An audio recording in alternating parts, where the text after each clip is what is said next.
నమస్తే. Welcome to VSP Telugu audio కథలు. కథా శీర్షిక బాండెడ్ లేబర్.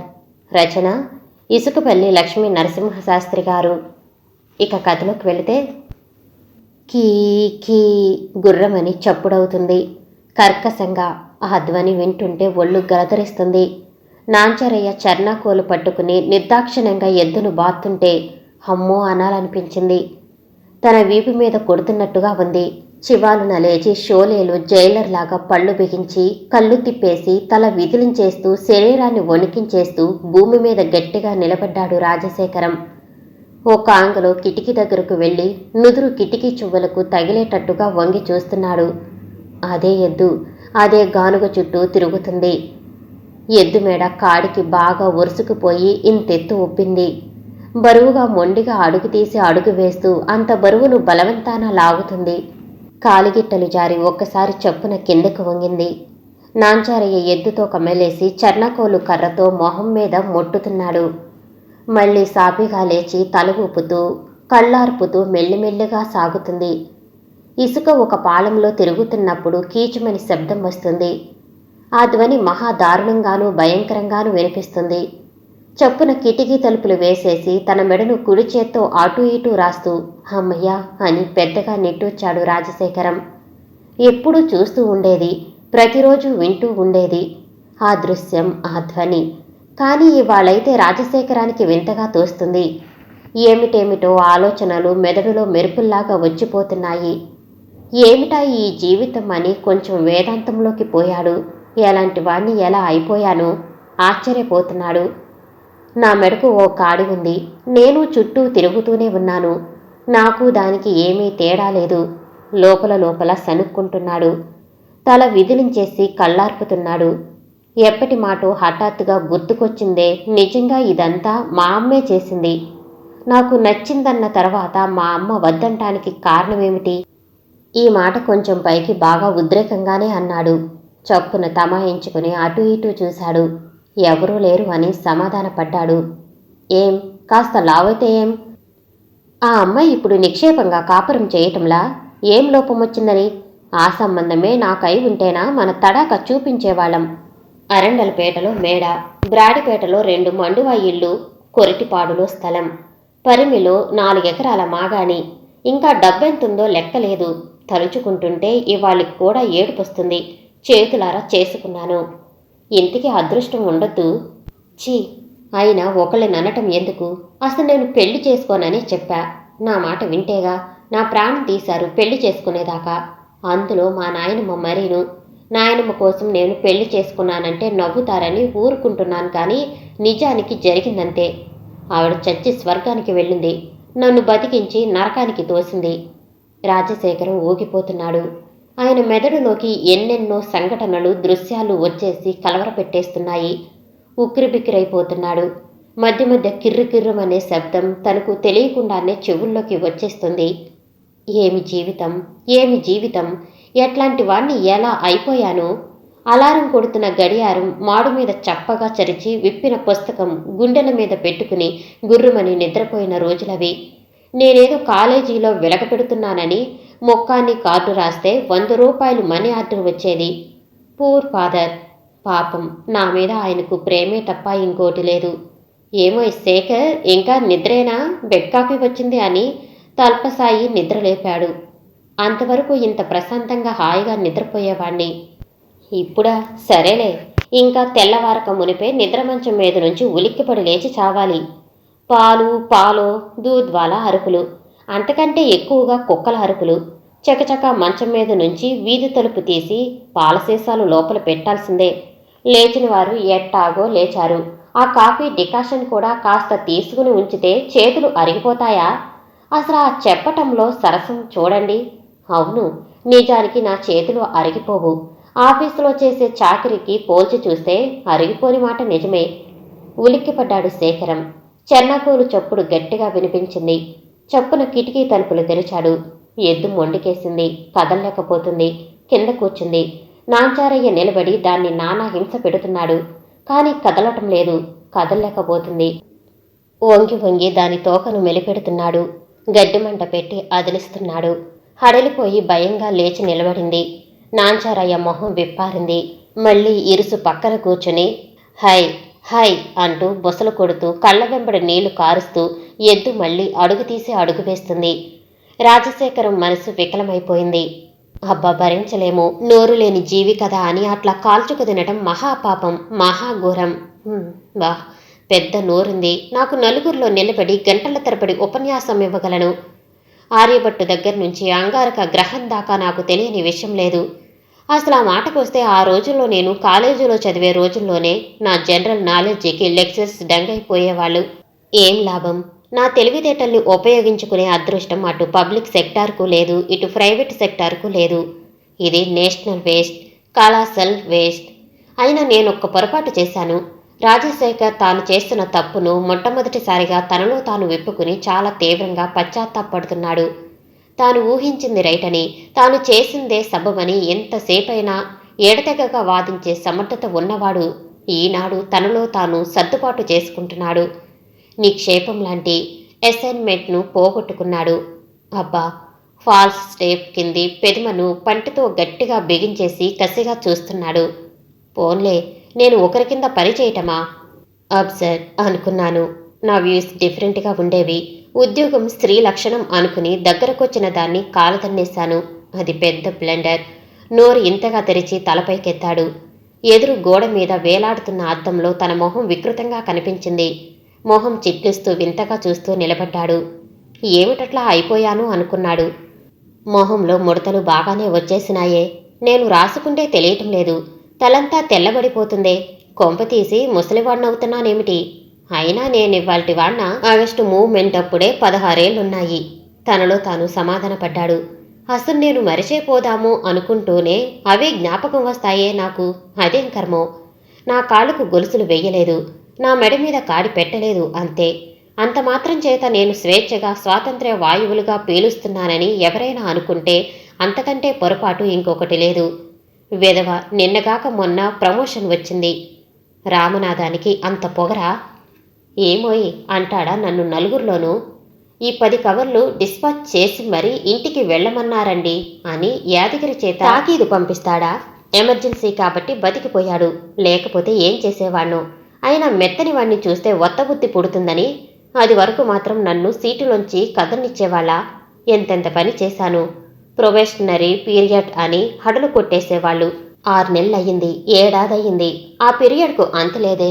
పిటిషన్స్ పెట్టగా కన్ఫర్మ్ అయ్యేటప్పటికీ తాతలు దిగివచ్చారు. వెధవ ఉద్యోగం, మనం చేసే చాకిరికి వీళ్ళిచ్చే జీతానికి పొత్తెక్కడా? దానికి 4 రెట్లు ఎక్కువిచ్చినా దండగలేదు. వినే నాదుడెవరు? అసలు చెయ్యని వాని పని బాగానే ఉంది. వాణ్ణడిగే దిక్కెవరు? ఆ అంతరాలు ఎప్పుడూ ఉంటూనే ఉంటాయి. రాజశేఖరానికి తాను కొత్తగా ఉద్యోగంలో చేరిన రోజులు స్ఫురణకు వచ్చినాయి. అదిగో 10 గంటలవుతుంది అనుకోవటం, ఆదరా బాదరాగా నోట్లోనూ ముక్కులోనూ మెతుకులు చేసుకోవటం, ఉరుకులు పరుగులు తీయటం, రొప్పుతూ ఆఫీసులో ప్రవేశించానో లేదో అయ్యగారు రమ్మంటున్నారండి అని అక్కడికక్కడే పిలుపు. ఇంకా 5 నిమిషాలు టైం ఉండనే ఉంది. ఇన్ని ఫైళ్లు, ఇన్ని కాగితాలు నాకు అప్పచెప్పేసేవాడు. ఇహ ఆ రోజుకు గ్రాసం పూర్తయింది. సాయంత్రం 5 వరకు. అదేమిటి కర్మ, 6, 7, 8 కూడా అయిన రోజుల్లేవు. ఖచ్చితంగా పని చేయాల్సిందే. డ్యూటీ సమయంలో ఎవరితోనూ మాట్లాడకూడదు, అధికారులకు ఎదురు చెప్పకూడదు. వాళ్ళన్నదే వేదం. అది తప్పైనా సరే సరే అనాల్సిందే. లేటుగా రాకూడదు, పెందరాళ్ళే వెళ్ళకూడదు. ఆఫీసర్లు చెప్పిందే సబబు. వాళ్ళ తాకీదులు అమలుపరచటమే విద్యుత్ ధర్మం. లేకపోతే మెమోనో, ఛార్జ్ షీట్, డొమెస్టిక్ ఎంక్వైరీస్, చివరకు డిస్మిస్సల్ అందాకా నడుస్తుంది కదా. ఇవన్నీ నాకొద్దు బాబు. చెప్పింది చేయటం, వద్దన్నది మానటం, ఈ 2 పాయింట్లు నాకు. రాజశేఖరం క్షణంలో ఉద్రిక్తుడైపోయాడు. అవును, నాలో రగిలే నిప్పు కణాలు అన్నీ ఏమైపోయినాయంట? ఉగ్రవాది, ఉగ్రస్వరూపం అని నన్నంటూ ఉండేవాళ్లే. ఇప్పటి మాట కాదు, అప్పటికింకా మనకు స్వాతంత్ర్యం రాలా. అయినా ఇప్పటికొచ్చిందేమిటి నాకు? ప్రతి వాళ్లతోనే వాదంలోకి దిగేవాణ్ణి. ఎవరితోనూ పడేది కాదు. అందరితోనూ ఘర్షణే. అసలు నా జోలికి రావాలన్నా, నాతో మాట్లాడాలన్నా హడలి చచ్చేవాళ్ళు. అదంతా ఏమైంది? ఈరోజు శేఖరానికి ఇది 2వ జన్మ. అప్పటికి ఇప్పటికీ పోల్చి చూసుకుంటే మతిపోతుంది. నిజానికి ఆ డొమెస్టిక్ సర్వెంట్ పోచమ్మ నయం. వచ్చిన నాడు వస్తుంది, లేని నాడు లేదు. ఎందుకు రాలేదే ఇవాళ అంటే నాకు తలకాయ నొప్పొచ్చిందమ్మా అని విసురుగా సమాధానం చెబుతుంది. నోరు మెదపటానికి వీల్లేదు. ఆమె గారు నోరూరుకోక గట్టిగా ఏమన్నా అన్నదా అంటే 4 రోజులు నాగా పెడుతుంది. దాంతో రోగం కుదురుతుంది. చచ్చినట్లు పనులన్నీ చేసుకోవాలి. నెలవంగానే జీతం మొత్తం ఇచ్చేయాల్సిందే. లాస్ ఆఫ్ పే అంటూ లేదు. అక్కడ లీవ్ పెడితే శాంక్షన్ చెయ్యరు. ఆబ్సెంట్ అయితే డబ్బెవరు. ఇన్ని ఒత్తిళ్లలో ఇంత టెన్షన్లో జీవితం గడుపుతున్నానంటే నా పేషెన్స్కు మెచ్చుకోవాల్సిందే. నన్నెవరూ గుర్తించక్కర్లేదు. గవర్నమెంట్ వారు బిరుదేమీ ఇవ్వక్కర్లేదు. కనీసం కాస్తంత సానుభూతి చూపిస్తే చాలు. అదే లేదు. ఇంత మార్పు రావటానికి కారణం ఎవరు? ఎవరు ఎవరు బిగ్గరగా అరిస్తే సమాధానం వస్తుందేమిటి? రాజశేఖరం నింపాదిగా ఆలోచించాడు. ఇదంతా కాలం చేసిన మిస్చీఫ్ అనుకున్నాడు. ఎంతో సాత్వికంగా కుర్చీలో కూర్చున్న వాణ్ణి ఒక్క పెట్టున తోసేస్తున్నట్టుగా వచ్చింది ఆలోచన. విసురున కసిగా కంకర రాయితో జమీందారు గారి వీధి తలుపును రైతు కూలీ కొట్టినట్టుగా గుండె మీద పెద్ద చెరుపు చరిచినట్టయింది. కాలం కాదు నా కర్మ అంటూ పళ్ళు పటపటా మనిపించాడు. గానుగెద్దు తిరగటం మానేసినట్టుంది. చప్పుడేమీ వినిపించటంలా కిటికీలోంచి తొంగి చూశాడు రాజశేఖరం. ఎద్దు నిలబడి ఉంది. నాంచారయ్య కింద కూర్చుని అన్నం తింటున్నాడు. ఎద్దు జనపకట్టెను దవడల కింద పెట్టి నెమరేస్తుంది. ఓ ముసలాయన సీనారేకు డబ్బా తెచ్చి నూనె తోడుతున్నాడు. కాసేపు అట్లాగే చూస్తూ నిలబడిపోయాడు. ఈ ముసలాయన్ను చూస్తుంటే రాజశేఖరానికి తన మామగారు కనిపించినట్టయింది. కిటికీ తలుపులు రెంటిని ఒక్కసారిగా బలంగా నొక్కేశాడు. డబ్బు పెట్టి నన్ను కొన్నానంటాడా? ఇంత గర్వం! కట్నం నిషేధం అమలులోకి రాకమునుపు నా పెళ్ళవటం తప్పు అయితే కట్నం తీసుకోవటం కూడా తప్పే. కట్నం తీసుకోవటం ఆనాడు ఒక ప్రెస్టేజ్ ఇష్యూ. ఎంత ఎక్కువ తీసుకుంటే అంత గొప్పవాడన్నమాట. ఆయన గారు ఇంత దూరం ఆలోచిస్తారని నేనెన్నడూ అనుకోలేదు. ఆ రోజుల్లో కూడా కట్నాలు లేకుండా పెళ్లిళ్లు చేసుకున్న స్వాతంత్ర యోధులున్నారు. కాని కట్నానికి ఇంత అర్థం ఉంటుందని కానీ దాని వెనకాల ఇంత కుట్ర ఉందని కానీ నాకు తెలియదు. ఇంటికి అవసరానికి డబ్బు పంపించమన్నందుకేగా డబ్బు పంపలేదు. పైగా మాటలు మాత్రం జోరుగా రానిచ్చేశాడు. చచ్చినట్లు నేనే కుటుంబాన్ని పోషించాలట. డబ్బు తీసుకుని పెళ్లి చేసుకున్న తర్వాత పెళ్ళాం పిల్లల్ని పోషించాలని తెలీదు.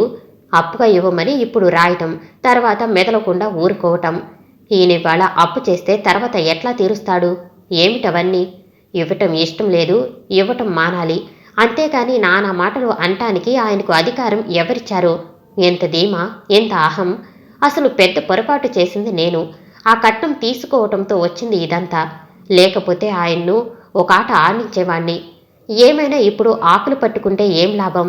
కిర్రున చప్పుడైంది. మళ్లీ తిరగటం ప్రారంభించిందన్నమాట. ఈ తిరుగుడుకు అంతులేదు. బతికున్నంత వరకు అంతే. ఈ ఎద్దు పోతే ఇంకో ఎద్దొస్తుంది. నాంచరయ్య పోతే ఇంకో అయ్య వస్తాడు. ఈ భ్రమణం తప్పదు. భూమి తన చుట్టూ తాను తిరుగుతున్నంత వరకు ఇట్లా అందరూ ఏదో రకంగా తిరుగుతూ ఉండాల్సిందే. తలుపున ఆలోచన మెరిసింది.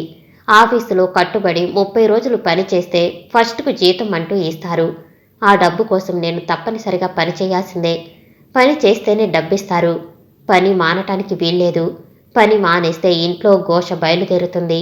అందుకని ఆ ఒత్తిడికి తట్టుకోలేక ఆఫీసులో అంటిపెట్టుకుని ఉండాల్సిందే. ఇది ఓ రకంగా బానిస బ్రతికే. అసలు ఏ ఉద్యోగం చెయ్యకుండా జరిపించుకునేవాడిదే అదృష్టం. ఈ లెక్కలో చిట్టెమ్మ మొగుడు చాలా అదృష్టవంతుడు. ఇల్లరకం వెళ్ళాడు. హాయిగా బ్రతికిపోయాడు.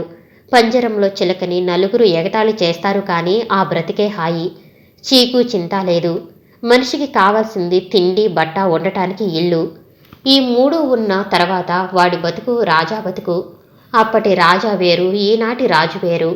పరిగెత్తటంలోనే సరిపోతుంది. అవును, నాకు స్వాతంత్ర్యం వచ్చింది.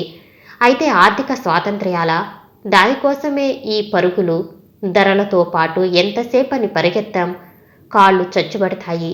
ఇక కూచోక తప్పదు. ఇంకేం, ఇదే ఛాన్స్. ధరలు గబగబా ముందుకు పోతాయి. ఈ రన్నింగ్ రేసులో మనం ఎప్పుడూ మనం వెనకాలే. అందుకనే మనకే వస్తువులు దొరకవు. దొరికినవి మనకు సరిపోవు. రాజశేఖరం పూర్తిగా అలసిపోయాడు. ఎంత ఆలోచించినా తన సమస్య ఏమిటో అర్థం కావటం లేదు. పరిష్కారం అంతకంటే ఆగమ్య గోచరంగా ఉంది. అసలు ఆలోచించటం మానేసిన వాడు మనిషి బాగుపడతాడు, దేశం బాగుపడుతుంది అనుకున్నాడు. అవును, నాకెవరితో తగాదా? ఎవరితోనూ తగాదా లేదు. పేచీ లేదు. నాకు నాతోనే పోట్లాట. ఎప్పటికప్పుడు ఏదో అనుకుంటూనే ఉంటా. తీరా అమలులోకి వచ్చేటప్పటికి అవన్నీ మరిచిపోతూ ఉంటా. ఇట్లా ఎందుకు అవుతుందో తెలియట్లా. రాజశేఖరం తీవ్రంగా మదనపడుతున్నాడు. ఈ జీవితం ఇట్లాగే వెళ్ళిపోతుంది. నాది కూడా ఒక రకంగా గానుగెత్తు జీవితమే అనుకుంటూనే చటుక్కున రాజశేఖరం ఆగిపోయాడు. దొంతర్లుగా ఆలోచనలు వచ్చేసి రాజశేఖరాన్ని ఊగించేస్తున్నాయి. ఉప్పెనలా ఏదో మీదకొచ్చి పడ్డట్టయింది. కదలక మెదలక నిటారుగా నిలబడిపోయాడు. మా మామగారు నన్ను కొన్నందుకు గాను నేను వాళ్ళమ్మాయికి సేవ చేస్తూ ఆ బాకీనంతా అసలు వాయిదాల్లో తీర్చుకోవలసిందే. నేను రుణపడి ఉన్నా గనక ఆ బాకీ తీర్చేంత వరకు ఆ ఇంటి పట్టునే ఉంటూ నా శాయశక్తులా చాకరీ చేయాల్సిందే. నేను ఇల్లు వదలటానికి వీల్లేదు. ఊరు వదిలిపెట్టి వెళ్ళటానికి అసలే వీల్లేదు. నాకు జీతం భత్యం అంటూ వేరే ఏం లేదు. 2 పూట్ల భోజనం పెడతారు. చేసిన అప్పులు చాలకపోవటం వలన మళ్ళీ అప్పు చేయాల్సి వస్తుంది. దానికి మళ్ళీ వడ్డీ పెరుగుతుంది. వడ్డీ ముందుగా తీర్చడానికి గాను అప్పు చేయాలి. ఇదంతా పెద్ద విషవలయంగా తయారయింది. దీంట్లోంచి తప్పించుకుని బయటపడలేము అనుకుంటూ గబాలున కిటికీ తలుపు రెంటిని బార్లాగా తీసేశాడు. గానుగెద్దు చుట్టూ తిరుగుతూ ఉంటే తాను కూడా ఆ గదిలో చుట్టూ గిరగిరా తిరిగేస్తున్నాడు. వికటంగా పెద్దపెట్టును నవ్వుతూ తనలో తాను ఆనందపడిపోతున్నాడు. ఇది నిజమైన సంతోషం కాదు, వికటాట్టహాసం. ఒళ్ళుపై తెలియక ఎగిరెగిరి గంతులేస్తూ గబాలున్న రేడియో స్విచ్ ఆన్ చేశాడు. కేంద్ర ప్రభుత్వం వారు వెట్టి చాకరీని రద్దు చేస్తూ చట్టాన్ని అమలులోకి తీసుకువచ్చారు. దీనివలన తరతరాల నుంచి వెట్టి చాకరీ చేస్తూ బానిసల్లా బ్రతుకుతున్న వారికి స్వేచ్ఛా స్వాతంత్ర్యాలు లభించినాయి. ఈ చట్టం అమలులోకి రాగానే అనేక మందిని విడుదల చేశారు. నిజామాబాద్ జిల్లాలో 3, కడప జిల్లాలో 4, విశాఖపట్నం జిల్లాలో 2 విడుదల చేశారు. హైదరాబాదులో యాదగిరిని, ముత్యాలలో వేదాద్రిని, అనకాపల్లిలో సింహాచలాన్ని కూడా విడుదల చేశారు. నోరు అప్పచెప్పి అతి శ్రద్ధగా వింటూ మరి నా మాటో అనుకున్నాడు రాజశేఖరం ఫక్కున నవ్వుతూ. సమాప్తం. నేను వినిపించే ఆడియో కథలు, నవల్స్ మీకు నచ్చినట్లయితే మరిన్ని కథల కోసం షేర్ చేసి, లైక్ చేసి, సబ్స్క్రైబ్ చేసుకోండి. Thank you for watching.